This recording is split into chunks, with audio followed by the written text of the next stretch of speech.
مسلمان ہیں جو سکون کی سانس لے رہے ہیں. ہر جگہ طوفان ہے, ہر جگہ گھر جہنم کدا بنا ہوا ہے. کوئی کہتا ہے مولانا بچی کو رشتے اچھے نہیں آتے, بستر پہ کروٹیں بدل رہے ہیں, بیٹیوں کے لیے تڑپ رہے ہیں, سسکیاں لے رہے ہیں. میں پوچھنا چاہتا ہوں مسلمانوں, مجھے بتاؤ بیٹیوں کو اچھے رشتے کیوں نہیں آتے؟ ایسا کہ اللہ نے ان کا جوڑا پیدا نہیں کیا, پیدا کیا ہے.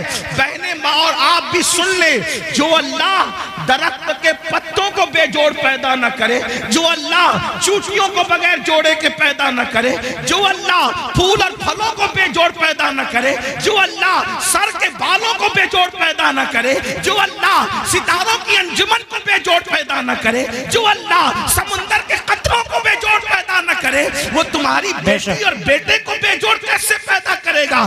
لیکن یہ رشتے کیوں تھمے ہوئے ہیں؟ کہا کسی نے باندھ دیا ہے.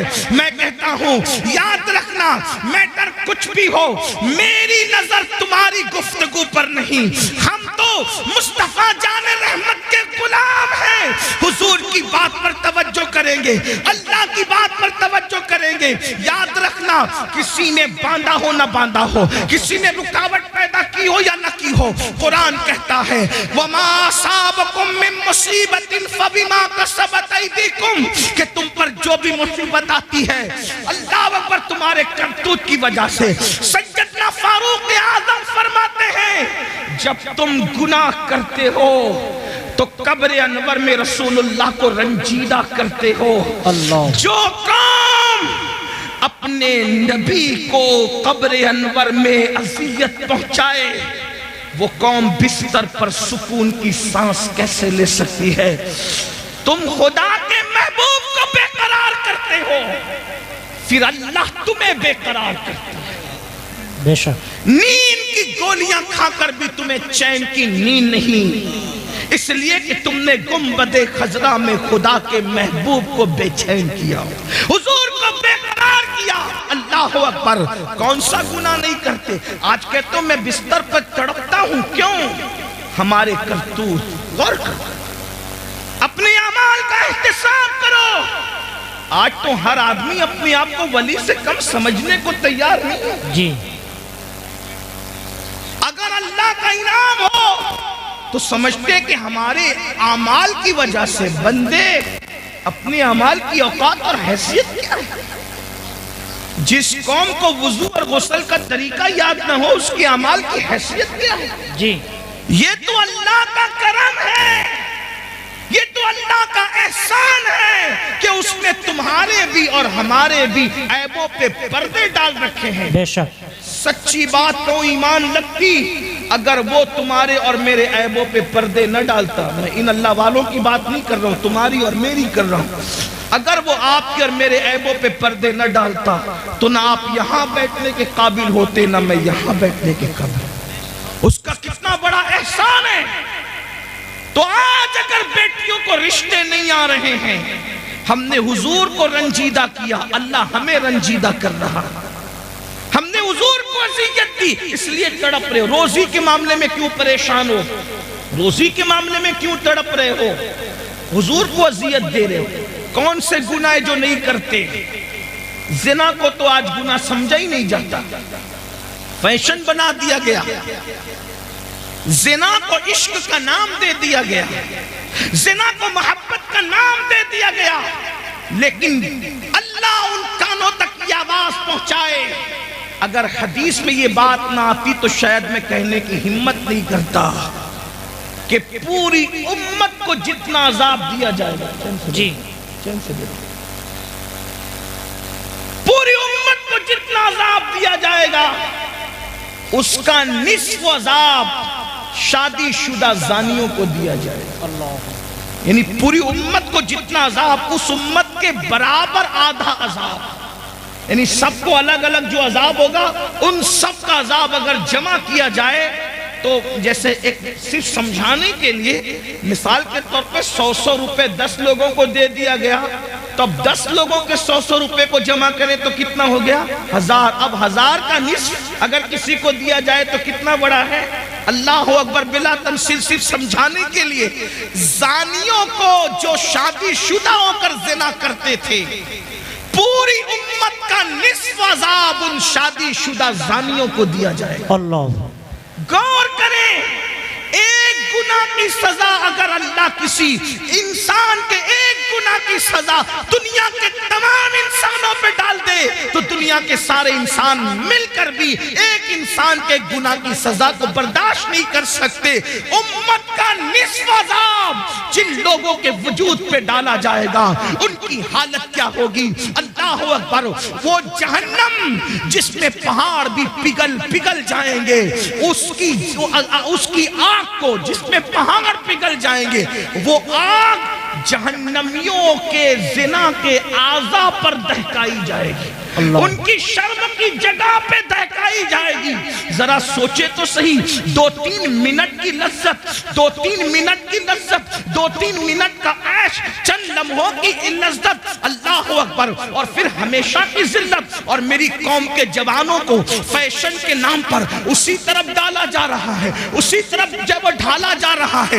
کل کا جوان زنا کے نام سے بھی کانپتا تھا۔ میں جانتا ہوں اپنے بچپنے کی وہ داستانیں کہ نوجوان لوگ کہتے تھے ہم ساری شرارتیں کر سکتے ہیں لیکن زنا کی طرف جانے کی ہمت نہ ہوئی۔ یہ ہمارے بچپن تک جوانوں کی باتیں ہم نے سنی تھی، ہر مستی کریں گے، ہر شرارت کریں گے لیکن بدی کی طرف نہیں جائیں گے۔ مگر افسوس آج ہم کتنا دکھی دن دیکھ رہے ہیں، کتنے کرب سے گزر رہے ہیں، کتنی اذیت سے گزر رہے ہیں۔ کون سی حکومتیں آئی، کون سی چلی گئی، اس پر ہمیں اتنا دکھ نہیں ہے، اس لیے کہ حکومتوں کا آنا جانا یہ تو موسم کی طرح بدلتا رہتا ہے، لیکن قوم کے جوانوں کے بگڑنے کا دکھڑا ہم کس کو جا کر کے سنائیں؟ حکومتیں تو چند سالوں میں بدلتی ہے لیکن جب قوم کا ایک جوان بگڑ جاتا ہے تو 3 پشتوں تک اصلاح کی امید نہیں کی جا سکتی۔ جس قوم کے 16 17 سال کی عمر کے لڑکے زنا میں ڈوب جائیں، اس قوم کا مستقبل کیا ہوگا، اس قوم کی کیفیت کیا ہوگی؟ اللہ اکبر، ہمیں بہت بڑی ذمہ داری سونپی گئی ہے۔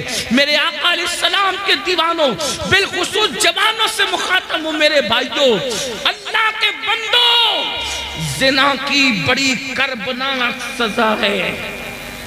اللہ جب کسی زانی کو سزا دیتا ہے تو اس کی کئی پشتوں تک وہ سزا باقی رہتی ہے۔ اللہ مگر جو توبہ کر لے، توبہ کرنے والوں کو اللہ معاف کرتا ہے۔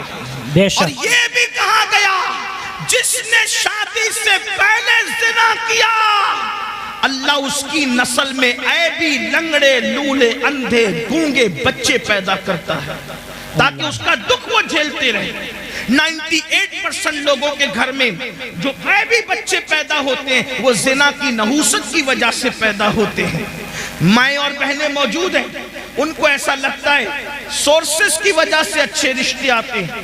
میں ایک بات اچھے رشتے کا ایک وظیفہ آپ کو دینا چاہتا ہوں، سب کو اللہ سے ڈر کے گناہ چھوڑ دو، اللہ سے ڈر کے گناہ چھوڑ دو، اللہ تمہیں اچھا رشتہ بھیجے گا۔ بے شک، اس لیے کہ گناہ کو چھوڑ دینے سے بہتر وظیفہ اللہ کی یہاں کوئی ہے ہی نہیں۔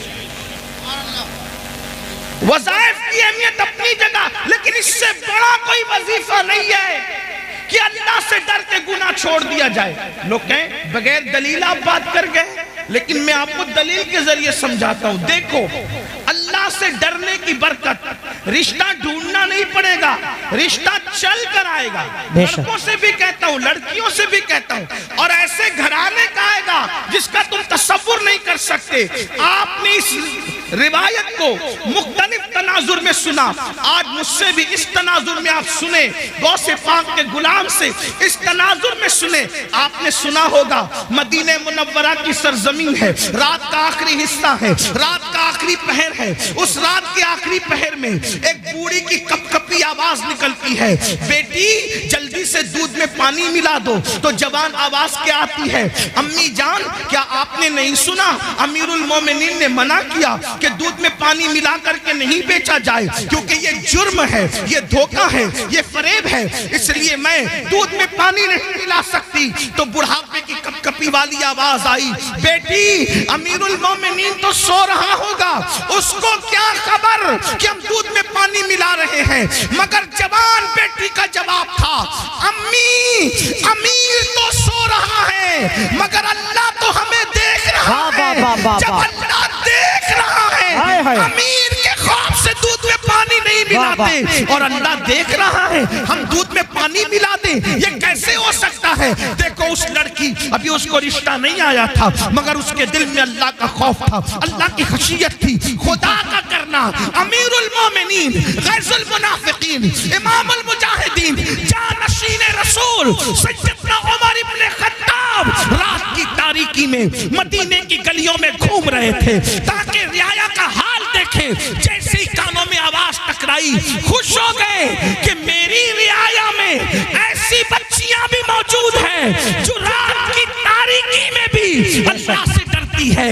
گھر پہ نشان لگایا، دن کو معلومات لی کہ بچی شادی شدہ ہے کہ کنواری ہے، پتہ چلا کنواری ہے۔ اپنے بیٹوں کو جمع کیا، جمع کرنے کے بعد کہا میں بوڑھا ہو گیا ہوں، اب شادی نہیں کر سکتا، بتاؤ تم میں کون اس لڑکے سے شادی کرے گا؟ ایک بیٹے نے کہا میں کروں گا۔ اللہ اکبر، اللہ اکبر۔ کل تک جس کے گھر کوئی رشتہ نہیں آ رہا تھا، یہ خوف خدا سے، گناہ سے بچنے کی برکت ہے کہ اللہ اکبر سینکڑوں مربع میل پر حکومت کرنے والے فاروق اعظم کے گھر کا رشتہ بغیر کسی سورس کے ان کے گھر پہنچ گیا، اور اللہ اکبر صرف خوف خدا کی برکت سے وہ لڑکی 3 بر اعظموں کے حاکم عمر ابن خطاب کی بہو بن گئی۔ بے شک، سبحان اللہ، وجہ سبحان اللہ، اللہ کا خوف، اللہ کی خشیت۔ اور صرف فاروق اعظم کی بہو نہیں بنی بلکہ اللہ نے اس بیٹی سے ایک بیٹی پیدا فرمایا، اور اس بیٹی سے جو بیٹا پیدا ہوا وہ پہلی صدی کا مجدد حضرت عمر ابن عبدالعزیز کہلایا۔ نعرہ تکبیر، نعرہ رسالت۔ پہلی صدی کے مجدد کی نانی بھی بن گئی، عمر ابن خطاب کی بہو بنی، اور دوسرے عمر کی نانی بنی جسے ثانی عمر کہلایا جاتا ہے۔ اللہ اکبر۔ یہ ہے تو عرض کیا کر رہا تھا جب حضرت عیسیٰ نے پوچھا اے قوم مرے ہوئے اوندے پڑے ہوئے لوگوں بتاؤ اللہ نے تمہیں کیوں اوندے منہ مار کے ڈال دیا؟ تو انہوں نے کیا کہا؟ ہم دنیا سے محبت کرتے ہیں۔ پہلی وجہ دنیا سے محبت۔ آج دیکھ لو، ٹٹول لو اپنے دلوں کو، دنیا کی محبت ہمارے دلوں میں کتنی ہے۔ مرد ہے تو کاروبار میں ڈوب کر اللہ کو بھول گئے، گھروں میں ڈوب کر اللہ کو بھول گئے، گناہوں میں ڈوب کے اللہ کو بھول گئے، دنیا کی محبت۔ اور عورتیں ہیں، انہیں زیورات سے دلچسپی، انہیں اچھے کپڑوں سے دلچسپی، انہیں گھومنے پھرنے سے دلچسپی، انہیں غیبت چگلی سے دلچسپی، اس کے گھر کے حالات معلوم کرنے سے دلچسپی۔ میں کہتا ہوں دوسروں کے گھر کے حالات معلوم کرنے کا تجسس کرنے والوں، کبھی اپنی قبر کی بھی تو فکر کرو، کبھی اپنی قبر کا بھی تو خیال کرو۔ دنیا کی محبت میں ہم ڈوب گئے۔ بڑی معذرت کے ساتھ ایک بات یاد رکھنا، دنیا کی محبت صرف دنیا داروں کے دل میں نہیں بلکہ بعض دیندار کہلانے والے بھی دنیا پرست ہو گئے، جی دنیا میں ڈوب گئے۔ دنیا کی محبت نے ان کو عذاب الہی میں گرفتار کر دیا۔ اور دوسری وجہ کیا بتائی؟ پھر وہ کہتا ہے دوسری وجہ ہے کہ ہم بدکار لوگوں کی پیروی کرتے تھے۔ کیا کہا؟ ہم بدکار لوگوں کی پیروی کرتے تھے۔ بدکار، اب غور کریں، دھیان دیں کہ عیسیٰ علیہ السلام کی امت کے بدکار زیادہ بدکار تھے کہ آج لوگ زیادہ بدکار ہیں؟ بے شک۔ وہ کہنے کہ ہم بدکاروں کی پیروی کرتے تھے، بدکاروں کی نکالی کرتے تھے، تو اللہ نے ہمیں مار کے اوندے منہ ڈال دیا، عذاب میں گرفتار کر دیا۔ عیسیٰ علیہ السلام کی قوم میں تو انٹرنیٹ کی نوست نہیں تھی، اتنا تیز رفتار دور نہیں تھا. سمندر کے کنارے جا کر کے عیاشوں کی ہوٹلیں تو اس دور میں نہیں تھی. آپ غور کریں کہ وہ لوگ اگر بدکاروں کی پیروی کریں تو مار کے اوندھے منہ ڈال دیے جائیں. آج میری قوم کا جوان کتنے بدکاروں کی پیروی کر رہا ہے. پھٹی ہوئی جنس، یہ کس کی پیروی ہے؟ نیکوکاروں کی یا بدکاروں کی؟ کسی شریف نے کبھی پھٹی ہوئی جنس پہنا؟ پہلی بات تو زیادہ تر شریف لوگ وہ لباس ہی نہیں پہنتے جو آپ پہنتے ہو. ہم نے تو شریفوں کا لباس بھی چھوڑ دیا. ہمیں شریفوں کا لباس پہننے میں شرم آتی ہے. بدکاروں کی نقل کتنی بڑھ گئی کہ قوم کی بیٹیاں بھی جب بازار میں جاتی ہے تو کہتی ہیں کہ فلاں اداکارہ نے جو فلم میں لباس پہنا تھا وہ لباس دکھاؤ. اور نوجوان لڑکے بھی دکان پر جاتے ہیں تو کہتے ہیں وہ فلاں ہیرو نے جو پہنا تھا وہ دکھاؤ. اور پھٹی ہوئی پینٹ، ایک دور تھا پھٹے ہوئے کپڑے بھیک میں بھی نہیں دیے جاتے تھے. اور کیا زمانہ آ گیا، آج پھٹے ہوئے کپڑے ڈیمیج پینٹ کہہ کر کے ہزاروں میں خریدی جا رہی ہے. ہائے افسوس، آپ کی فکر کو کیا ہو گیا؟ کل پھٹا ہوا لباس ہوتا تھا تو آدمی اس کو چھپاتا تھا، پیون ہوتا تھا اس کو چھپاتا تھا. فکر کو کیا ہو گیا؟ قوموں کو یوں ہی زوال نہیں آتا.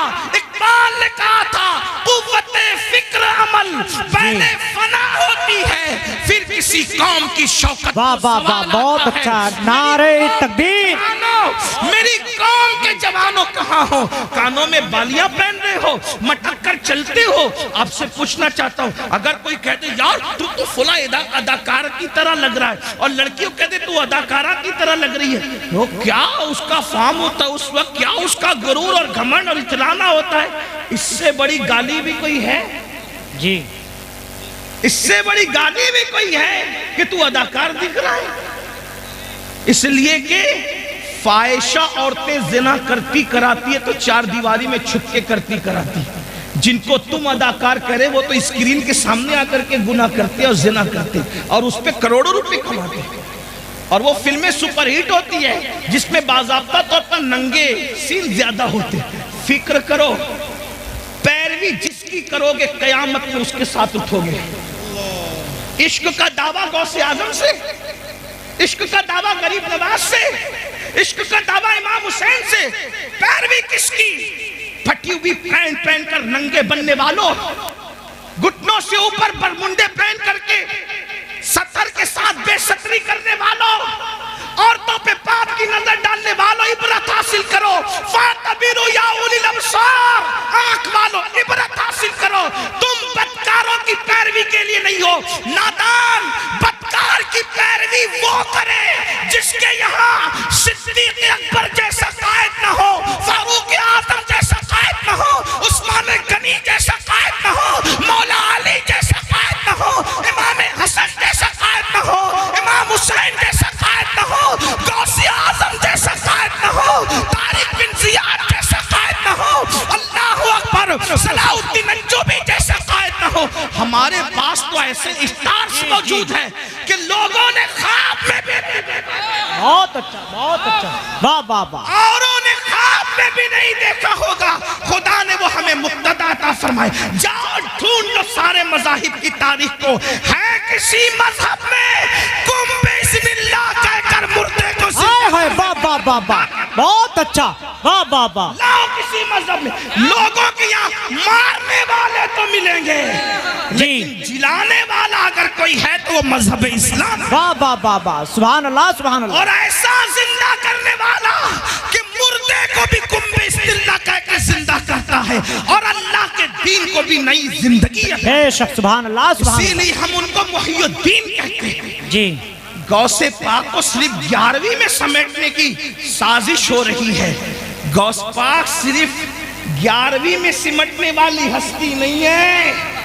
جی، ایصال ثواب کی ایک شکل ہے 11ویں، لیکن غوث اعظم کی شان یہ ہے کہ بریلی کا کلندر کہتا ہے شکر کے جوش میں جو ہے وہ تجھے کیا جانے.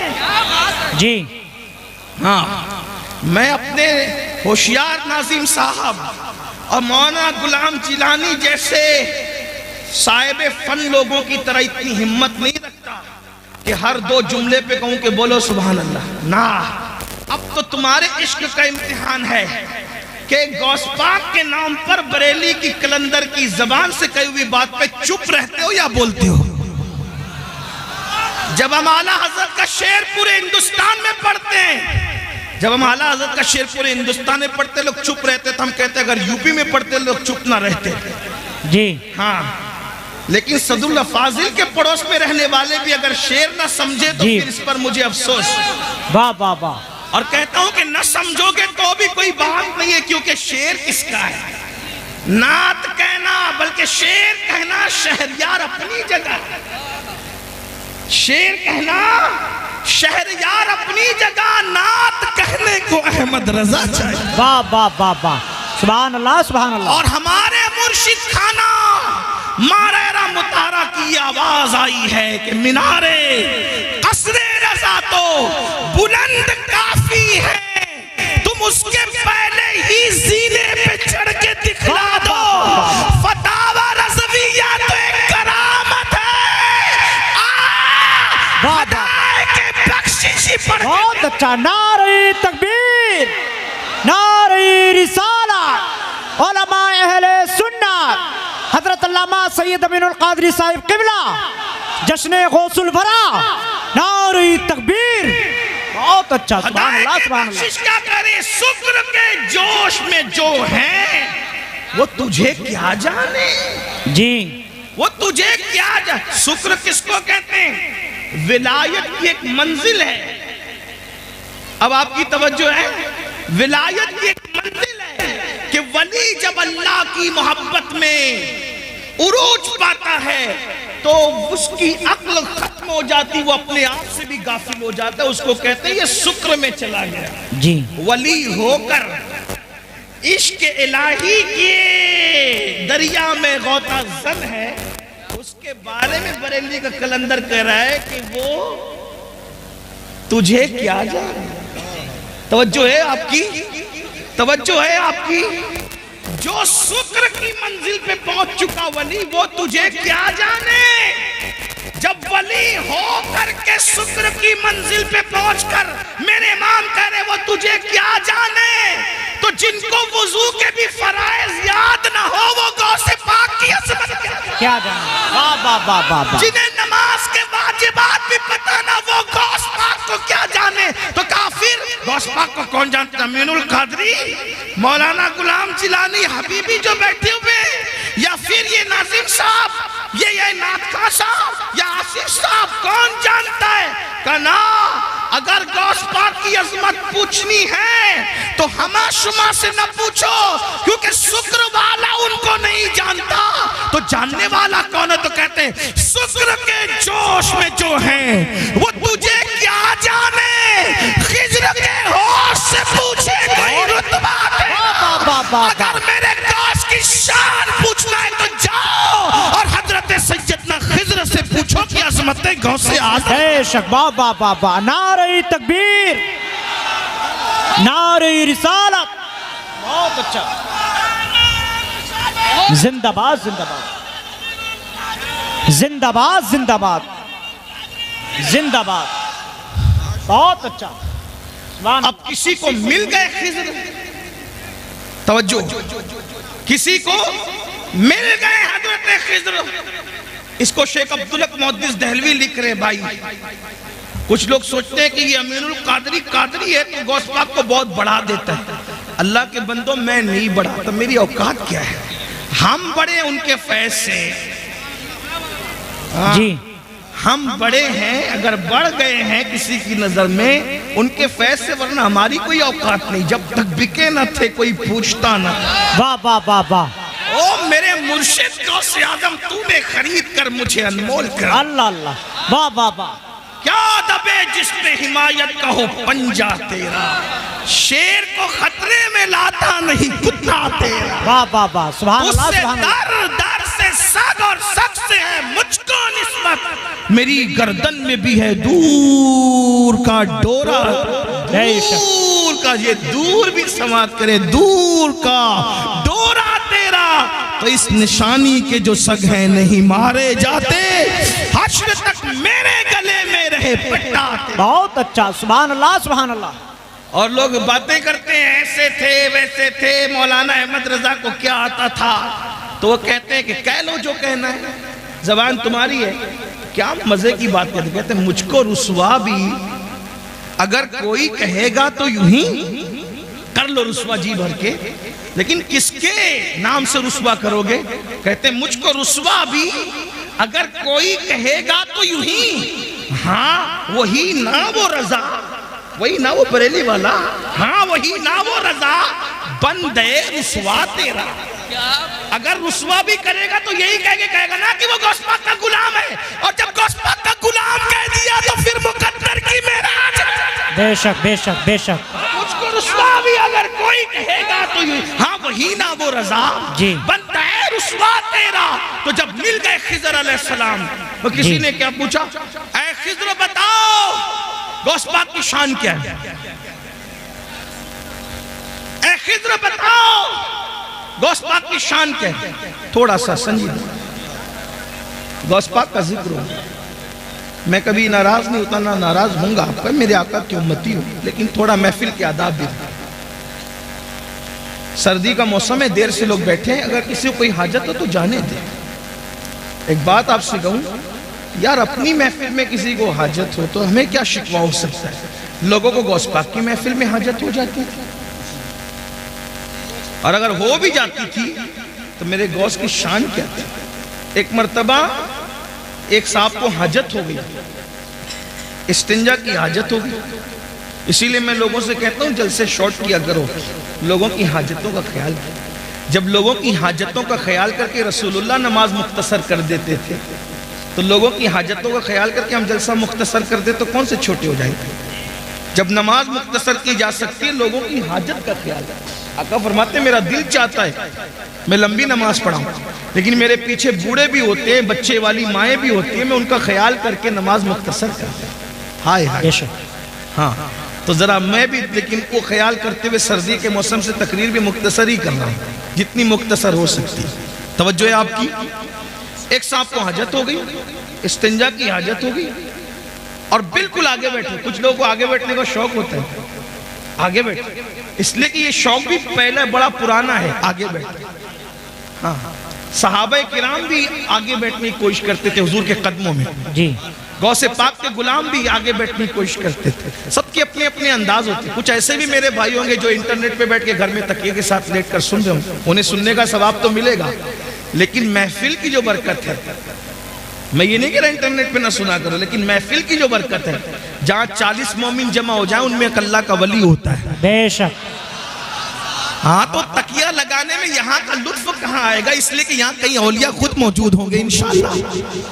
سوچے تو صحیح، 40 میں ایک ولی ہوتا ہے، ہزاروں میں کتنے ولی ہوں گے؟ اور کسی کی نظر ہم پہ پڑ گئی تو پھر ہمارے تو وارے نیارے ہو جائیں انشاءاللہ، مقدر سنور جائے گا، کیونکہ نگاہ ولی میں وہ تاثیر دیکھی، بدلتی ہزاروں کی تقدیر دیکھی۔ اللہ اکبر۔ تو عرض یہ کر رہا تھا، ایک صاحب کو حاجت ہو گئی، غوث پاک اب بالکل بیٹھے آگے، اور مجمع کتنا؟ 70,000 غوث پاک کی محفل میں لوگ آتے تھے 70,000۔ یہ ریکارڈنگ کے لیے چند کیمرے لگے ہوئے، اس پہ پھولے نہیں سماتے لوگ، کتنے کیمرے لگے تھے ریکارڈنگ کے لیے۔ غوث پاک کی اس دور کی 900 سال محفل میں، 900 سال پہلے کی محفل میں 400 علماء قلم دوات لے کر بیٹھتے تھے اور غوث پاک کا خطاب ریکارڈ کرتے تھے، جی اس کو بے شک لکھتے بے تھے اس شک، دور میں۔ سبحان اللہ۔ 70,000 کا مجمع، اور انسان اتنے، جنات اس سے زیادہ، اولیاء پوری دنیا میں سنتے تھے جب غوث پاک خطاب کرتے تھے۔ غوث پاک ہے میرے بھائی۔ حضرت خضر سے جب پوچھنے والے نے پوچھا عبدالقادر جیلانی کیسے ہیں، تو کہا ان سے پہلے ایسا ولی نہیں ہوا، اور ان کے بعد قیامت تک ایسا ولی امام مہدی تک نہیں ہو سکتا۔ یہ شان ہے، یہ شان ہے غوث پاک کی، امام مہدی کے دور تک ایسا ولی اب نہیں آئے گا۔ یہ شان غوثیت نام ہے۔ میرے امام کہتے ہیں تو اپنے وقت کا صدیق اکبر، توجہ، تو اپنے وقت کا صدیق اکبر، غنیو حیدرو عادل یا غوث، اور کہتے کوئی سالک ہے یا واصل یا غوث. سالک اور واصل کا مطلب، سالک اس کو کہتے ہیں جو ولایت کے رستے پہ ابھی چل رہا ہو، منزلیں طے کر رہا ہو، اور واصل اس کو کہتے ہیں جو ولایت کی منزل پر پہنچ گیا ہو. ہمارے اہل سنت کے عقیدے میں غوث اعظم کیا کہتے ہیں؟ کوئی سالک ہو یا واصل ہو یا غوث، وہ کچھ بھی ہے، تیرا سائل ہے یا غوث. بے شک بے شک. کچھ بھی ہو جائے غوث پاک کا منتا ہی ہے. غوث پاک کے در پر ہاتھ ہی پھیلا رہا ہے وہ. یہ شان ہے غوثیت میں آپ کی. تو میں بات پوری کر دوں، بات مکمل کر دوں. کیا عرض کر رہا تھا؟ اللہ اکبر. ایک صاحب کو حاجت تھی. غوث پاک صاحب کشف تھے.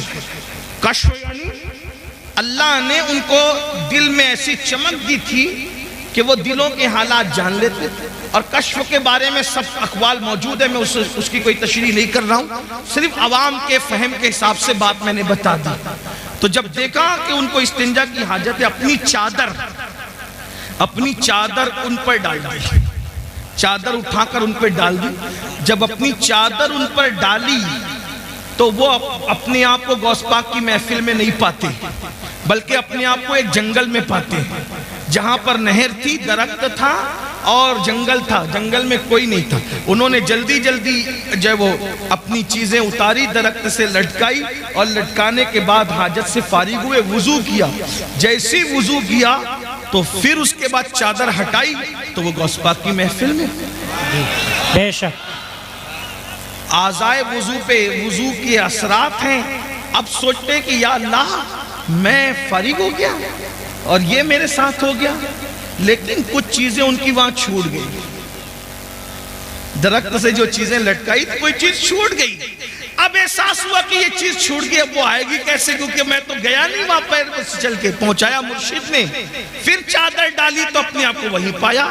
تو وہاں جہاں وضو کیا تھا، وضو کے پانی کے اثرات بھی موجود تھے، اور پھر استنجا کے اثرات بھی موجود تھے. تو وہاں سے اپنی وہ چیز بھی، پھر چادر ہٹائی، پھر غوث پاک کی محفل.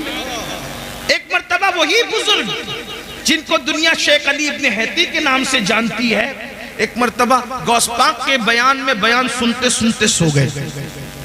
مقرر پہ بہت بجلی گرتی ہے دوست. جب کوئی اس کی تقریر میں آپس میں بات کرے، چلائے یا سو جائے. اس لیے کہ حالانکہ میں وہ آدمی نہیں ہوں، میں تو بالکل عوام میں سے ہوں، ان پڑھ سا آدمی ہوں، میری کوئی حیثیت نہیں. لیکن مقرر جو تقریر 1 گھنٹے کی کرتا ہے نا، کم سے کم 4 گھنٹے وہ محنت کرتا ہے جب 1 گھنٹے کی تقریر تیار ہو. تو اس کو ایسا لگتا ہے یار میں پوری جان نکال کے ڈال رہا ہوں، یہ آپس میں بات کیوں کر رہے ہیں، یہ سو کیوں رہے ہیں. لیکن جب سے میں نے واقعہ پڑھا ہے نا، تو مجھے کبھی کوئی سوتا ہے تو اتنا ٹینشن نہیں ہوتا ہے. کیوں؟ کیونکہ جب عبد القادر جیلانی میرے مرشد کی محفل میں لوگ سو جاتے تھے، تو اگر قادری کی محفل میں سو جائیں، وہ میری بھی کوئی محفل نہیں، محفل بھی تو انہی کی ہے، ہماری کیا محفل. ایک دوست تو کہہ رہے تھے مجھے کہ دیکھو آپ کے نام پہ اتنے لوگ آ گئے. میں نے کہا توبہ کر، میرے نام پہ کون آتا ہے؟ میری کیا اوقات ہے، میری کیا حیثیت؟ غوث پاک کے نام پہ آئے، رسول اللہ کے نام پہ آئے، اللہ کے نام پہ آئے. یہ بات آج کے بعد کبھی مت کہنا کہ میرے نام پہ، میری کیا اوقات ہے. میں تو ان کے گداؤں میں سے ایک گدا ہوں، میں تو ان کے منگتوں میں سے ایک منگتا ہوں، ان کے سگوں میں سے ایک سگ ہوں، اور وہ بھی تو میں کہہ رہا ہوں، وہ قبول کر لیں تو ان کا کرم. بے شک. میری کیا اوقات. اس طرح کی باتیں نہ کہا کرو. یہ جتنے لوگ آتے ہیں وہ اللہ کے نام پہ آتے ہیں، رسول اللہ کے نام پہ آتے ہیں، اولیاء اللہ کے نام پہ آتے ہیں. ہمارے نام پہ کوئی نہیں آتا، ہمارا نام اس قابل نہیں. ہم تو ابھی اسی فکر میں بیٹھے ہیں کہ ایمان پر خاتمہ ہو جائے تو ہمارے مقدر کی معراج ہے، لیکن اس کی بھی کوئی گارنٹی نہیں ہے کسی کو. آپ کیا سمجھ رہے ہیں؟ بہت دھینگا مستی کرنے کی ضرورت نہیں ہے، اپنی آخرت کی فکر کرو. سرکار غوث اعظم کا مرتبہ کیا ہے؟ مرتبہ دیکھو، ان کی محفل میں سونے والے سو گئے. غوث پاک خطاب چھوڑ کر اس کے آگے ہاتھ باندھ کے کھڑے ہو. مرید کے آگے پیر ہاتھ باندھ کے کھڑا. محفل پہ سناٹا. بھئی اگر کوئی مقرر کسی ایک آدمی کی طرف متوجہ ہو جائے تو کیا حال ہوگا اس کا؟ پورا مجمع، وہ بھی پھر کہتا ہوں 70,000 کا مجمع ہوتا تھا غوث پاک کی محفل میں. اور غوث پاک یہ تو سامنے لوگ ہوتے تھے، جب خطاب کرتے تھے تو کہتے تھے الحمدللہ پھر چپ ہو جاتے تھے، پھر دوسری بار کہتے تھے الحمدللہ، خطبہ شروع کر دیا۔ لوگ کہتے ہیں اب 2 بار الحمدللہ کیوں کہتے ہیں؟ کب پہلی بار جب کہتا ہوں نا تو پوری دنیا کے جو ولی ہوتے ہیں اپنے اپنے گاؤں میں، اپنے اپنے شہروں میں، اپنے اپنے دیہاتوں میں، اپنے اپنے گھروں میں پہلی بار کی الحمدللہ سن کر سارے کام چھوڑ دیتے اور اٹینشن ہو کر کے خطاب سننے لگ جاتے ہیں۔ بے شک، یعنی پہلی بار کی الحمدللہ اٹینشن وہ ان کو مخاطب کیا جا رہا ہے، اب خطاب شروع ہو گیا، اللہ کے شکر سے خطاب۔ یہ غوث پاک ہے۔ لوگ کہتے ہیں مجھے انٹرنیٹ پر اتنے ہزار لوگ سنتے ہیں، میں نے کہا انٹرنیٹ کی خیرات ہے میرے عزیز۔ جب انٹرنیٹ کا نام بھی لوگوں کو پتہ نہیں تھا، جب بھی میرے غوث کا خطاب پوری دنیا کے ولی اپنے اپنے شہروں میں سنا کرتے تھے۔ بے شک، ہاں دنیا بہت پیچھے ہے، مگر اتنا ضرور ہے کہ جب یہ کہہ دیا تو لوگوں نے کہا کیا کہہ دیا، کہانی گنڈی قصہ ہو گیا۔ میں نے کہا انٹرنیٹ کی چپ پر تو ایمان لایا ہے، اللہ کی قدرت پر کبھی ایمان لائے گا۔ جب سیٹلائٹ پوری دنیا میں تقریر پہنچا سکتا ہے تو اللہ نہیں پہنچا سکتا، اور یہ سیٹلائٹ بھی کیا اللہ کی قدرت سے باہر ہے؟ معاذ اللہ۔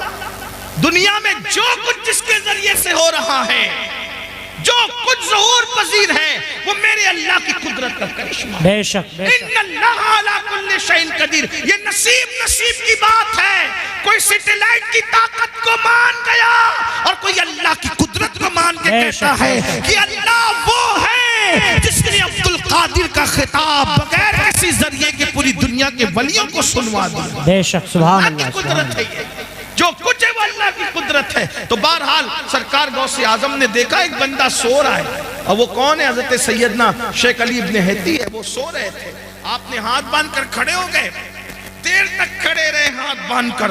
جب شیخ کی آنکھ کھلی، مرشد کو ہاتھ باندھ کے کھڑے دیکھا، پورا مجمع سناٹے میں پریشان، یہ بھی پریشان۔ جب پھر خطاب شروع ہو گیا، خطاب پورا ہو گیا۔ جب خطاب پورا ہو گیا تو لوگوں کے اندر چیمے گوئیاں ہونے لگی، بھئی کچھ بھی بات ہوتی ہے تو بات تو ہوتی ہے، تو یہ حضرت نے آج کیسے کیا، حضرت نے آج کیسے کیا؟ آخر کسی نے پوچھ لیا حضور آپ شیخ کے سامنے ہاتھ باندھ کے، مرید اور خلیفہ کے سامنے ہاتھ باندھ کے کھڑے تھے؟ مرشد نے فرمایا اس سے پوچھو نا کہ کیوں کھڑے تھے، یہ تو سو رہا تھا، اس سے پوچھو۔ تو پوچھا تو کیا بات ہے بھئی؟ تو کہا جیسی حضرت کے خطاب میں میری آنکھ لگی تو کیا دیکھا کہ رسول اللہ تشریف لائے۔ بے شک، سبحان اللہ، سبحان اللہ۔ اس محفل میں حضور تشریف لائے ہیں، تو مرشد غوث پاک کہتے ہیں یہ جو سوتے سوتے دیکھ رہا تھا میں جاگتے جاگتے دیکھ رہا۔ واہ واہ واہ واہ، سبحان اللہ، سبحان اللہ۔ یہ غوث پاک کی شان ہے، مرشد غوث پاک کا مقام تو بات سمیٹتے ہوئے، لیکن اس مقام کو پانے کے بعد بھی بات سمیٹ، اس مقام کو پانے کے بعد بھی سرکار غوث پاک روتے تھے۔ توجہ، کم باذن اللہ کہہ کے مردہ زندہ کر دے، جس کے خطاب میں غوث پاک کی عزت کو بڑھانے کے لیے خود اللہ کے رسول تشریف لائیں۔ سوچیں کیا ذات ہوگی جس کے خطاب کی محفل کی عزت بڑھانے کے لیے حضور آئے، خضر آئے، موسیٰ علیہ السلام آئے، انبیاء آئے، مولا علی آئے۔ میرے امام کہتے ہیں کہ اولیاء کیا خود حضور آئے، وہ تیری واز کی محفل ہے یا غوث، وہ تیری واز کی محفل ہے یا غوث، یہ شان ہے۔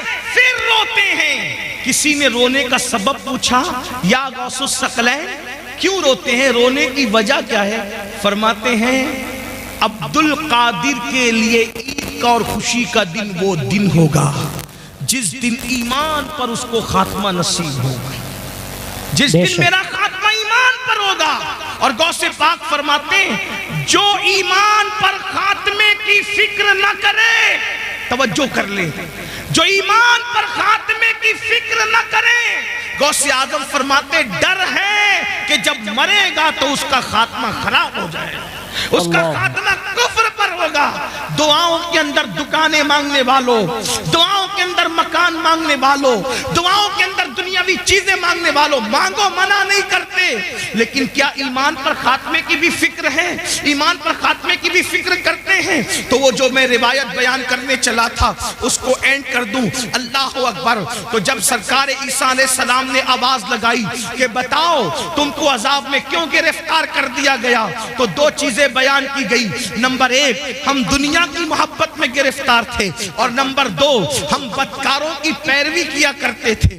بدکار لوگوں کی، اس لیے کہتا ہوں بدکاروں کی پیروی نہ کرو، نیکوکار لوگوں کی پیروی کرو، اس لیے کہ بدکاروں کی پیروی کرو گے تو کانوں میں ایئر فون لگا کر گانے سنو گے، مٹک مٹک کر کے چلو گے، مٹک مٹک اترا اترا کر کے چلو گے۔ اللہ اکبر۔ اور میرے آقا فرماتے ہیں جس نے اپنے کانوں سے گانا سنا ہوگا قیامت کے دن اس کے کان میں آگ کا سیسا پگھلا کر کے ڈالا جائے گا۔ بدکاروں کی پیروی نہ کرو، نیکوکاروں کی کرو۔ نیکوکار لوگ قرآن کی تلاوت سنتے ہیں، نیکوکار لوگ نعتیں سنتے ہیں، بدکاروں کو آئیڈیل نہ بناؤ۔ میرے آقا علیہ السلام کے دیوانوں، ہم لوگ اس پہ نعرہ لگاتے ہیں کہ 40 سال غوث پاک کے ایسے گزرے کہ عشاء کے وضو سے آپ نے فجر کی نماز پڑھی، ہر رات وضو کرتے تھے اور عشاء اس کی وضو سے ہی فجر پڑھتے تھے، یعنی پوری رات آپ عبادت میں رہتے تھے۔ میں کہتا ہوں کم سے کم غوث پاک کو آئیڈیل بنا لو، اور آپ اور ہم عشاء کے وضو سے فجر نہیں پڑھ سکتے، کم سے کم قادری ہونے کی نسبت سے عشاء کے وضو سے عشاء ہی پڑھا کریں اور فجر کے وضو سے فجر ہی پڑھا کریں۔ میرے بھائیوں، موت آنے والی ہے، گھاٹی سے گزرنا ہے، قبر میں جانا ہے۔ قبر میں نہ کسی کی دادا گیری چلے گی، نہ کسی کی بابا گیری چلے گی، کچھ نہیں چلے گا۔ قبر میں تو کروٹ بھی نہیں بدل سکتے۔ بدکاروں کو آئیڈیل بنانے والوں، آج اگر ڈائلاگ بازی بھی، گفتگو میں بھی ڈائلاگ بازیاں ہوتی ہے تو ہیرو کے اسٹائل میں بات کرنے کا طریقہ بھی ہیرو۔ میں کہتا ہوں کیا رسول اللہ کا طریقہ نبھایا؟ معاذ اللہ۔ اللہ اکبر۔ جس کی سیرت بھی بے مثال، جس کی صورت بھی بے مثال، اللہ اللہ کہا جاتا ہے۔ حضرت استاد زمن نے یا مولانا حسن نے کہا، حضرت مولانا حسن بریلوی نے کہا تھا کہ تیری سیرت، تیری صورت زمانے سے نرالی ہے، تیری سیرت، تیری صورت زمانے سے نرالی ہے، تیری ہر ہر ادا پیارے دلیل بے مثالی ہے۔ میرے بھائیوں، آئیڈیل بنانا ہے تو اللہ والوں کو بناؤ، اللہ والوں کے طریقے پہ چلو، ان کے نقش قدم پر چلو، بدکاروں کو آئیڈیل نہ بناؤ۔ عذاب میں گرفتار ہو کر کے اللہ اکبر اوندے پڑے رہ گئے، اور پھر سرکار عیسیٰ علیہ السلام کہتے ہیں یہ تمہارے جو دوسرے لوگ مردہ پڑے ہیں یہ کیوں نہیں بولتے اور تم کیوں بول رہے ہو؟ تو اس نے کہا حضور دراصل یہ اس لیے نہیں بولتے کہ اللہ کے فرشتوں نے ان کے منہ کو آگ کی لگام سے جکڑ دیا ہے، اب یہ کلام نہیں کر سکیں گے، یہ بات نہیں کر سکتے، ان کے منہ آگ کی لگام سے جکڑے گئے ہیں۔ اللہ اکبر۔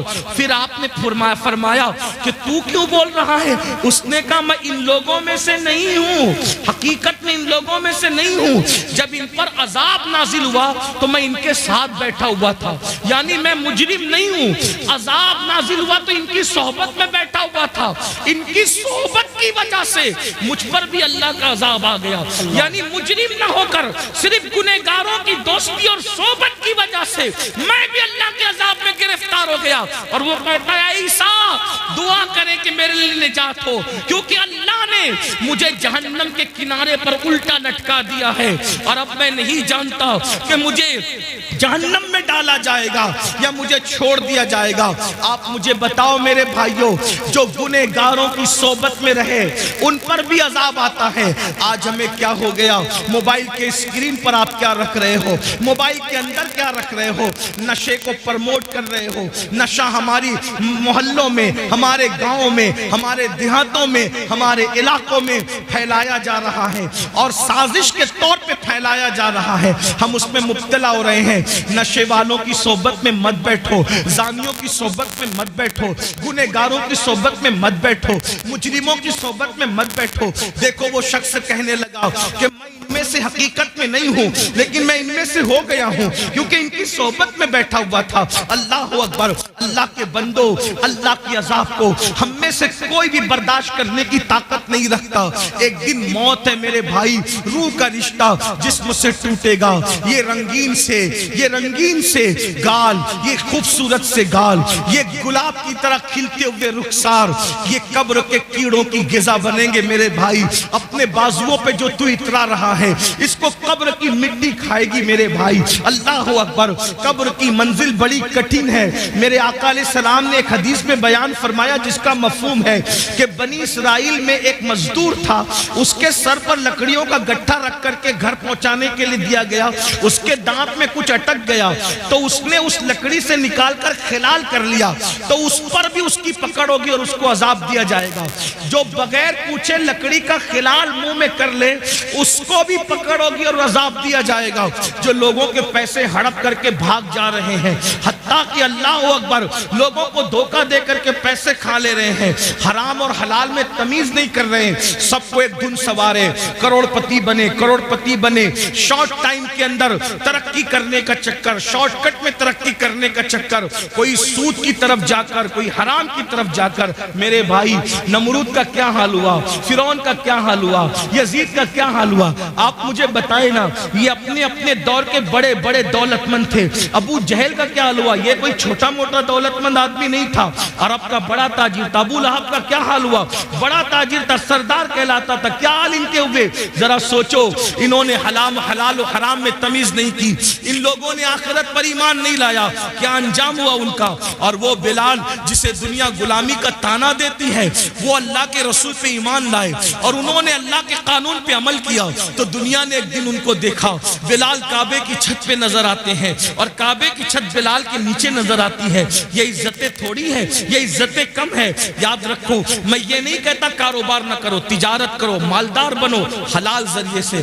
شارٹ کٹ کے چکر میں چوری کرنا، ڈکیتی کرنا، موبائل چوری کرنا، حرام کی طرف جانا، بچت کے نام پر سود کے دھندے کرنا، اسلام اس کی اجازت نہیں دیتا۔ اپنے مقدر میں جو لکھا ہے میرے بھائی، اس کو کوئی چھین نہیں سکتا۔ جب ماں کے پیٹ میں مقدر کا لکھا ہوا پہنچا تو دنیا میں آنے کے بعد کیوں نہیں پہنچے گا؟ بالکل پہنچے گا۔ اللہ پہ یقین رکھو، اللہ پہ ایمان رکھو، محنت کرو، کاوش کرو، کوشش کرو۔ اور آپ کو بتاؤں، اللہ کے رسول فرماتے ہیں جس دنیا کے حلال کا حساب ہونا ہے اور جس کے حرام پر عذاب ہونا ہے، وہ دنیا سے کیا لوگ؟ جی، جس کے حلال میں حساب ہے اور جس کے حرام میں عذاب۔ حلال بھی ہے تو حساب دینا پڑے گا، اور اگر اللہ رحم کرے تو کرے، ورنہ اللہ جس سے حساب لے کون اللہ کو جواب دے سکے؟ میرے بھائی، اگر پیر کی صحیح عزت کرتے ہو نا دل سے، تو پیر کو جواب دینے میں شرم آتی، پیر سے بات کرنے میں ہاتھ کانپتے، موبائل پہ ہاتھ کانپتے ہیں۔ ہم نے اپنے مرشد اجازت کو جب بھی فون کیا ہاتھ کانپے، کیسے بات کریں، کیا بات کریں، بے ادبی نہ ہو جائے۔ اگر مرشد سے صحیح محبت ہو تو اس کو جواب دینے میں زبان کانپتی ہے، اللہ کو کیا جواب دیں؟ وہ اللہ جو کہتا ہے وَتُكَلِّمُنَا أَيْدِيهِمْ وَتَشْهَدُ أَرْجُلُهُمْ بِمَا كَانُوا يَكْسِبُونَ، منہ پہ مہر لگائے گا، اعضا کلام کرے گا۔ اللہ کہاں ہو؟ مرنا ہے، یہ دنیا میں ہمیشہ کون رہا جو ہم رہیں گے؟ آخرت کی تیاری کرو، اللہ کی بارگاہ میں حساب نہیں دے سکتے، دعا کرو بے حساب بخشے جائیں۔ غوث پاک جن کا ذکر آپ نے سنا، کعبے کا گلاب پکڑ کے کہتے اللہ، اگر عبد القادر کے اعمال تیری بارگاہ میں قبولیت کے لائق نہیں ہے تو قیامت میں عبد القادر کو اندھا اٹھانا۔ یہ وہ لوگوں کی خشیت۔ غوث اعظم داڑھی پکڑ کر راتوں کو روتے اللہ کے خوف سے۔ آپ دیکھیں غوث پاک نے اپنا کوئی گھر نہیں بنا، بہت مالدار تھے غوث پاک، روزانہ نیا لباس پہنتے تھے اور اتنا قیمتی پہنتے تھے کہ اتنا بادشاہ وقت کو بھی میسر نہیں آتا تھا، اتنا قیمتی پہنتے۔ راتوں کو روتے داڑھی پکڑ کے اللہ میں تیری بارگاہ کے اندر جو وہ کیا جواب دوں گا جب تو مجھ سے سوال پوچھے گا، حساب لے گا، کیا جواب؟ اور یہ نیا نفس کے لیے نہیں پہنتے تھے، بہانہ تھا، آج میں پہنوں گا کل کسی غریب کو پہنا دوں گا، اس نیت سے نیا پہنتے تھے۔ جی بے شک، یہ فکر تھی۔ فرماتے ہیں کہ نیکیوں کے دفتر کو میں نے الٹ پلٹ کر دیکھا، کھانا کھلانے سے بڑی کوئی نیکی مجھے نظر نہ آئی۔ سرکار غوث اعظم فرماتے ہیں میرا دل چاہتا ہے کہ میں اللہ کی مخلوق کو کھلاتا رہوں، کھلانے میں بڑی دلچسپی تھی۔ خدا نے ان کی یہ تمنا یوں پوری کی کہ 11ویں کے نام پہ آج بھی دنیا کھاتی نظر آ رہی ہے۔ سبحان اللہ، سبحان اللہ۔ ہر ولی کا عرس روز تاریخ پر منایا جاتا ہے، لیکن یہ کیا غوث اعظم ہے؟ 17 تاریخ کو کرو تو 11ویں ہی ہے، 15 کو کرو تو 11ویں ہی ہے، 21 کو کرو تو بھی 11ویں ہے، 20 کو کرو تو بھی 11ویں ہے۔ ارے ابھی 11ویں کا مہینہ نہیں ہے، لیکن پھر بھی غوث اعظم کی محفل سجی ہوئی ہے۔ واہ واہ واہ واہ، سبحان اللہ اللہ کا سبحان انعام اللہ۔ ہے، لیکن پھر بھی وہ روتے تھے۔ ہم جرائم کر کے بھی ہمیں رونا نہیں آتا۔ آخرت کے بارے میں ہم لوگ کیا سوچتے ہیں؟ ارے مولانا چھوڑو، یہ مولانا لوگ کی پرانی سب باتیں ہیں، اور جو ہوگا دیکھا جائے گا۔ اللہ کریم ہے، بخش دے گا، اللہ رحیم ہے، بخش دے گا، اللہ غفار ہے، بخش دے گا۔ میں نے کہا بالکل وہ کریم بھی ہے، رحیم بھی ہے، غفار بھی ہے، لیکن یہ مطلب نہیں ہے جو آپ مطلب نکالنے۔ رحیم، کریم، غفار بے شک ہے۔ کیوں؟ سیدہ عائشہ صدیقہ کو نہیں پتا تھا کہ وہ غفار ہے؟ سیدہ عائشہ صدیقہ کون ہے؟ جس کے بستر پہ قرآن نازل ہوتا ہے وہ اماں عائشہ صدیقہ ہے۔ جب مغفرت کی دعا کرتے ہوئے روتی تھی تو دوپٹے سے آنسو پوچھتے پوچھتے دوپٹہ بھیگ جاتا تھا۔ صبح کو دوپٹہ ایسے نچوڑا جاتا تھا جیسے کپڑے دھل کے نچوڑے جاتے پانی کے بعد، اماں عائشہ کے آنسو ایسے نچوڑے جاتے تھے۔ کوئی مبالغہ نہیں کر رہا، ان کی سیرت پڑھ کے دیکھ لیں۔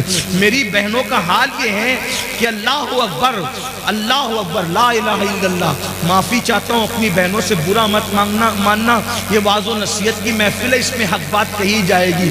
ناپاکی کے عالم میں بچے کی ولادت کے بعد 40 دن تک نمازیں چھوڑ دیتی ہے۔ 8 دن تک کے پاک ہونے کے بعد بھی ناپاکی بغیر غسل کے رہتی ہے، اور پھر ان کو گھمنڈ ہے کہ ہم جنت میں جائیں۔ جس کے بستر پہ قرآن نازل ہوتا ہے، ایسی پاکیزہ جس کی تطہیر میں، جس کی پاکیزگی اور جس کی عظمت و عصمت کی شان بیان کرنے کے لیے اللہ نے سورہ نور کی آیتیں نازل فرمائی بے شک ہیں، جس کی طہارت اور پاکیزگی اللہ بیان کرے، وہ اللہ اکبر، خدا جس کی پاکیزگی کا اعلان کرے، وہ سیدہ عائشہ صدیقہ رضی اللہ تعالیٰ عنہ رات رات بھر روئیں مغفرت کی دعا کرتے ہوئے، اور جن کی زندگی میں کوئی نماز ہی نہیں، جنہیں یہ بھی نہیں پتا کہ ظہر اور جمعہ کے مسائل کیا ہیں عورت کے لیے، ان کو گھمنڈ ہے کہ ہم تو جنت میں جائیں گے۔ اللہ کرے تم جنت میں جاؤ، سب جاؤ، بے حساب جاؤ، تمہارے صدقے میں بھی جاؤں، لیکن بڑی معذرت کے ساتھ اتنی سستی نہیں ہے میرے بھائیوں جنت۔ اور میری بہنوں سیریل دیکھ کر کے وقت گزار رہے ہو، عورتیں باریک اور پتلے لباس پہن چکی ہیں، دوپٹے کو مفلر بنا چکی ہے۔ عورتوں کو نہیں پتا اللہ کے رسول علیہ السلام ان عورتوں کا عذاب یاد کر کر کے روتے تھے۔ ایک دن سیدہ فاطمہ الزہرا نے پوچھا، بابا آپ گھٹنوں میں سر رکھ کے رو رہے؟ فرماتے ہیں فاطمہ میں نے شب معراج عورتوں پہ جو عذاب ہوتے دیکھا وہ یاد کر کے مجھے آنسو آ رہے ہیں، میں رو رہا ہوں کہ عورتوں کو حال یہ تھا کہ ان کو ان کے بالوں سے جہنم کے اندر اوندا لٹکایا گیا، عورتوں کو باندھ کر جہنم میں اوندا لٹکایا گیا تھا، اور ان کے سر جو ایسے کھول رہے تھے جیسے چولہے پہ ہانڈی کھولتی، ان کے سر کھولتے میں نے دیکھا۔ میں کیوں نہ روؤں فاطمہ؟ ان عورتوں کا عذاب مجھے رلا رہا ہے۔ میری بہنوں جہنم کا عذاب بھی کچھ کم نہ تھا کہ جہنم میں بالوں سے باندھ کے لٹکایا گیا، اور کھوپڑیاں کھول رہی تھی جیسے چولہے پہ ہانڈیاں کھولتی ہے۔ تو پوچھا سیدہ نے، بابا ان کی کھوپڑیاں کیوں کھول رہی تھی؟ ان کو سر کے بالوں سے کیوں باندھا گیا تھا؟ تو آقا فرماتے ہیں وہ بغیر دوپٹے کے اجنبی مردوں کے سامنے جاتی تھی، سر کھول کر اجنبی مردوں سے کے سامنے جاتی تھی، اس لیے ان کو اس طریقے سے عذاب کیا گیا ہے۔ میری بہنوں ہے اللہ کے عذاب کو برداشت کرنے کی طاقت۔ اگر بتی کا چٹکا لگ جائے، اللہ اکبر، اگر چائے گرم گرم ایک گھٹ منہ میں ڈال لو زبان جل جاتی ہے تو دن بھر کھانا نہیں اچھا لگتا۔ میری بہنوں بتاؤ، سچے نبی کا فرمان، صادق و مصدوق کا فرمان، رحمت للعالمین کا فرمان، جس نے اپنی مرضی سے کبھی زبان کو جنبش ہی نہیں دی، اگر یوں ہی جہنم میں ڈالا جائے تو بھی کم نہیں ہے۔ وہ جہنم کی آگ جس میں پہاڑ پگھل جائیں گے، اس میں عورتوں کو اوندا لٹکایا جائے، بالوں سے ہانڈی کی طرح ان کا سر کھولنے لگے، کھوپڑیاں کھولنے لگے۔ وجہ کیا؟ دوپٹوں کو مفلر کی طرح لٹکا کر بغیر دوپٹے کے یا سر کھول کر مردوں کے سامنے جاتی تھی، تو یہ حال ہوا۔ اب آپ سے پوچھتا ہوں، اے بھائی تجھے اپنی بہن سے اگر پیار ہے تو اپنی بہن کو تو دوپٹے کی تاکید کیوں نہیں نہیں کرتا؟ اے شوہر اگر تجھے اپنی بیوی سے پیار ہے اپنی بیوی کو دوپٹے کی تاکید کیوں نہیں کرتا؟ اے بیٹے اگر تجھے اپنی ماں سے پیار ہے اپنی ماں کو پیار کے ساتھ دوپٹے کے لیے کیوں نہیں سمجھاتا؟ اور آپ سے پوچھتا ہوں بغیر دوپٹے کے گھومنے میں کون سی فضیلت ہے اور جو وہ سر کو کھولنے میں کون سی فضیلت ہے؟ اللہ اکبر. کل بھی اگر عزت ملی تھی تو سیدہ فاطمہ کے نقش قدم پر چلنے میں عورتوں کو ملی تھی اور آج بھی ملے گی تو اسی میں ملے گی. اداکاراؤں کو آئیڈیل بنانے میں نہیں ملے گی. بہنوں سے کہتا ہوں نہیں برداشت کر سکتی میری بہن، تم بھی اور ہم بھی کوئی برداشت نہیں کر سکتا. توبہ کرو. تقریر کی محفل، واز کی محفل کا مقصد انقلاب ہے، تبدیلی ہے، توبہ ہے. کسی مرد کے سامنے سر کھول کے مت جاؤ. چچا زاد بھائی ہے اس سے بھی پردہ کرو، مامو زاد بھائی ہے اس سے بھی پردہ کرو، پھوپھی زاد بھائی ہے اس سے بھی پردہ کرو. یہ جو دنیا کے آوارہ لوگ کہتے ہیں نا کہ پردہ کیا چیز ہے، پردہ کیا چیز ہے، ہم نے کہا کووڈ میں تو سب نے پردہ کیا.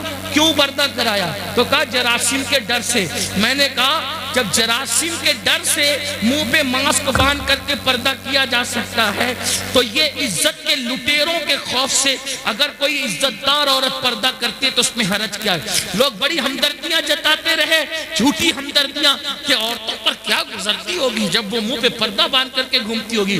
تو ہم کہتے ہیں کووڈ نے تو تمہیں اوقات یاد دلا دی، تو تم پر کیا گزرتی تھی؟ سب مصیبت جھیلی کہ نہیں جھیلی جراثیم کے خوف سے؟ تو یہ جراثیم کم ہے، یہ صرف جان لیں گے لیکن یہ جراثیم تو آبرو لے لیں گے، یہ جراثیم تو آبرو لے لیں گے، یہ جراثیم تو ایمان لے لیں گے. اس لیے بہنوں سے کہتا ہوں کسی کے بہکاوے میں آنے کی ضرورت نہیں. واللہ مذہب اسلام جیسا مذہب زمین پہ کوئی ہے نہ ہو سکتا. جی بے شک بے شک. یہ کسی انسان کا بنایا نہیں، یہ اللہ کا عطا کیا ہوا ہے. اور پھر میں تو بار اپنی بہنوں سے کہہ چکا ہوں اگر کوئی پردے میں تمہیں دیکھ کے تانا دے تو اس کے تانے کی پرواہ مت کرنا، کیونکہ ہمارے نبی کی شہزادی کی شان یہ ہے کہ انہوں نے یوں پردہ کیا کہ ان کے سر کے دوپٹے کو کبھی چاند و سورج نے بھی نہیں دیکھا. میرے امام کہتے ہیں جس کا آنچل نہ دیکھا مہو مہر نے اس ردائے نزاہت پہ لاکھوں سلام. اور جاتے جاتے بہنوں کو اتنا ضرور، حالانکہ یہ بہنیں ایسی نہیں ہیں، ہندوستان کی عورتیں ایسی نہیں ہیں، لیکن جہاں تک آواز پہنچنی ہے اللہ میری آواز پہنچا دے. اب میں اس سے دعا کرتا ہوں جب گلے میں دوپٹے کو مفلر کی طرح لٹکا کے مردوں کے سامنے جو عورت سر کھول کے جائے تو اس کو جہنم میں اوندے منہ لٹکا کر اس کی کھوپڑی ہانڈی کی طرح کھولائی جائے. تو جو عورتیں مردوں کے ساتھ، اجنبی مردوں کے ساتھ افیئر کرتی ہو، ناجائز تعلقات بناتی ہو اور پارکوں میں گھومنے جاتی ہو، فلموں میں جاتی ہو، اجنبی لڑکوں سے دوستیاں رچاتی ہو، اس عورت کا کیا حال ہوگا؟ صرف سر کھلے گئی، توجہ کریں، صرف سر کھلے گئی یہ حال ہوا تو جس نے اپنی آبرو ہی بیچ دی اس کا کیا انجام ہے؟ اس لیے یہ دنیا ہے، دنیا سے بڑھ کر بے وفا کوئی چیز دیکھی نہیں ہے. میری بہنوں آپ کو مشورہ ہے، تاریخ پڑھو. جن عورتوں کو ہلدی اور چندن اور دودھ سے نہلایا جاتا تھا، جن کے بالوں میں موتی پروئے جاتے تھے، جن کے گھگرے اور جن کے لباس کو اٹھانے کے لیے درجنوں کنیزیں پیچھے پیچھے چلا کرتی تھی، جن کو پنکھا جھلنے کے لیے درجنوں کنیزیں کھڑی رہتی تھی، جاؤ ڈھونڈو ان کی قبروں کا نشان ملے تو ہمیں بھی بتاؤ ہے ان کی قبروں کا نشان. ہلدی چندن دودھ میں نہانے والی عورتیں ہے ان کی قبروں کا نشان. لاؤ بتاؤ کہاں ہے؟ کون ان کا نام لیتا ہے؟ فلاں بیگم فلاں بیگم فلاں بیگم. نام لوں گا تو لوگوں کو تکلیف ہوگی. کہاں ہے ان بیگموں کے جن کے لیے بڑی بڑی عمارتیں یادگاروں میں بنی؟ کہاں ہے ان کے نشانات قبروں کے؟ کون ہے ان کی قبروں پر فاتحہ پڑھنے والا؟ بتاؤ کون ہے ان کا نام لیوا؟ بتاؤ. کچھ نہیں بچا لیکن وہ سیدہ کائنات، وہ مخدومہ کائنات، وہ ملکہ فردوس بری، وہ حسنین کی امی جس کے گھر میں 3 مہینے تک چولہے نہیں جلتے تھے، جس نے 17 پیون والا دوپٹہ پہنا، جب تقوی اور پرہیزگاری اختیار کی خدا نے وہ مقام عطا کیا کہ آج بھی جمعہ کا خطیب جب تک نام فاطمہ نہیں لیتا اس وقت تک خطبہ مکمل نہیں. بے شک. سبحان اللہ سبحان اللہ. سیدہ فاطمہ تو پھر بھی بنت رسول ہے، حضور کی شہزادی ہے. رابعہ اصلی کیا ہے؟ ہے، ان کے باپ کا نام لوگ نہیں جانتے، ان کی امی کا نام لوگ نہیں جانتے، ان کا نسب نہیں جانتے، لیکن جب رابعہ کا نام آتا ہے تو عزت سے سر جھک جاتا ہے۔ کیوں؟ اس لیے کہ اس خاتون نے پرہیزگاری اختیار، تقوی اختیار کیا، تو پتا چلا دنیا کے زیور، دنیا کی دولت، دنیا کا مکان سب کچھ نہیں، آخرت کی تیاری کرو، آخرت میں جو کامیاب ہو گیا اصل وہی کامیاب ہے، ورنہ ایسی ناکامی ہوگی کہ پچھتانے سے کام نہیں چلے گا۔ قرآن کہتا ہے وَلْتَنْظُرْ نَفْسٌ مَا قَدَّمَتْ لِغَدٍ، آخرت کے لیے کیا تیاری کی ہے۔ آخری رسول اللہ کا ایک فرمان دل پہ لکھ لو، اللہ کے رسول علیہ السلام فرماتے ہیں، حدیث سن لو، 40 سال سے زیادہ اگر کسی کی عمر ہو جائے، مفہوم پیش کر رہا ہوں، سن لو، اسی پہ بات پوری ہو رہی ہے آج۔ 40 سال سے زیادہ کسی کی عمر پوری ہو جائے، نہ اس کے پاس توبہ ہے اور اس کے گناہ اس کی نیکیوں پر غالب ہے، یعنی نیکیاں کم کرتا ہے، گناہ زیادہ کرتا ہے اور توبہ بھی نہیں کرتا، آقا فرماتے ہیں وہ اپنے آپ کو جہنم کے لیے تیار کر لے۔ تیار ہو جاؤ جہنم کے لیے، جہنم کا وہ عذاب جس میں پہاڑ بھی پگھل جائیں گے، جہنم کا وہ عذاب جس میں فرشتے جو عذاب دینے کے لیے وہ گونگے اور بہرے ہیں، وہ ماریں گے تو آواز بھی آپ کی چیخ پکار کی لوگوں کی سنائی نہیں دے گی، ایسا عذاب ہوگا، نہ کسی کان نے سنا نہ کسی آنکھ نے دیکھا۔ اس کی حقیقت کو مکمل طور پہ بیان نہیں کیا جا سکتا۔ آقا ارشاد فرماتے ہیں صلی اللہ علیہ وآلہ وسلم کہ اللہ کے عذاب کو جو میں جانتا ہوں اگر وہ تم بھی جاننے لگو تو تم ایسے پگھلنے لگو گے جیسے نمک پانی میں پگھل جاتا ہے، ایسے پگھلنے لگو گے۔ عذاب کی حقیقت اگر تم پہ واضح ہو جائے، فرمایا تم گوشت کھانا چھوڑ دو، اچھا لباس پہننا چھوڑ دو، مسکرانا چھوڑ دو، ہنسنا چھوڑ دو، اور تمہارا حال یہ ہو جائے کہ جنگل میں پاگلوں کی طرح پھرتے رہو، کسی سے بات چیت نہ کرو۔ یہ ہے عذاب الہی پر پردہ ڈال کر کے جو ہے وہ اس کی حقیقت کی طرف اشارہ بھی کر دیا گیا اور ہمیں واضح طور پر یہ بتا دیا گیا کہ خدا کا عذاب برداشت کرنے کی طاقت نہیں ہے۔ انبیاء روتے رہے، اولیاء روتے رہے، صحابہ روتے رہے، سیدنا صدیق اکبر جن کا یہ مہینہ چل رہا ہے، 22 تاریخ کو ان کے وصال کا دن ہے، جمادی الاخر کی 22 تاریخ، صدیق اکبر کہتے تھے پرندہ کتنا خوش نصیب ہے، لوگ کہتے تھے پرندہ خوش نصیب ہے، آپ کہہ رہے ہیں آپ کتنے خوش نصیب ہے۔ فرمایا افسوس یہ پرندہ مر کے مٹی بن جائے گا، مگر ابو بکر کو اللہ کی بارگاہ میں جواب دینا ہوگا، رب کی بارگاہ میں حساب دینا ہوگا۔ افسوس ابو بکر کہاں سے لائے گا جواب دینے کی طاقت، اللہ کی بارگاہ میں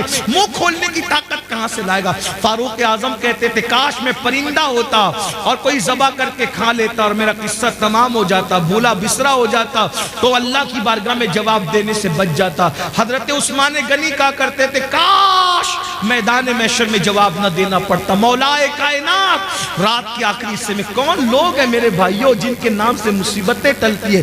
مولا علی رات کی آخری حصے میں اللہ کے خوف سے ایسے تڑپتے تھے جیسے کسی کو سانپ ڈس لے وہ کیسے تڑپتا ہے، ویسے مولا علی تڑپ تڑپ کے روتے تھے اللہ کے خوف سے۔ ہمیں کیا ہو گیا ہے؟ نہ نیکی ہے، نہ نیک اعمال ہے، نہ نماز کی توفیق ہے، سب اپنی مرضی سے اپنی طبیعت سے زندگی گزار رہے ہیں، آخرت بھول بیٹھے۔ آخرت کو مت بھولو، جلد قبر میں جانا ہے، جلد میدان محشر میں جانا ہے۔ اللہ کو راضی کر لیا تو دنیا سے بہت بہتر ہے آخرت۔ والآخرت خیر و ابقا، آخرت بہتر بھی ہے، باقی رہنے والی بھی ہے۔ آخرت کی تیاری کرو، آخرت کی فکر کرو، نماز کی پابندی کرو، نماز شروع کرو۔ یہ مت کہو کہ نماز کو ٹائم نہیں ملتا، 10 منٹ کا ٹائم لگتا ہے ایک وقت کی نماز کے لیے، نماز جاری کر دو، نماز شروع کر دو۔ آج سے پہلے جتنے گناہ کیے ہر گناہ سے توبہ کرو۔ اللہ پاک مجھے آپ سب کو توفیق عطا فرمائے۔ گفتگو کے درمیان کوئی غلطی ہو تو اللہ معاف فرمائے۔ استغفر اللہ ربی من کل ذنب واتوب الیہ وما علینا الا البلاغ۔ السلام علیکم ورحمۃ اللہ وبرکاتہ۔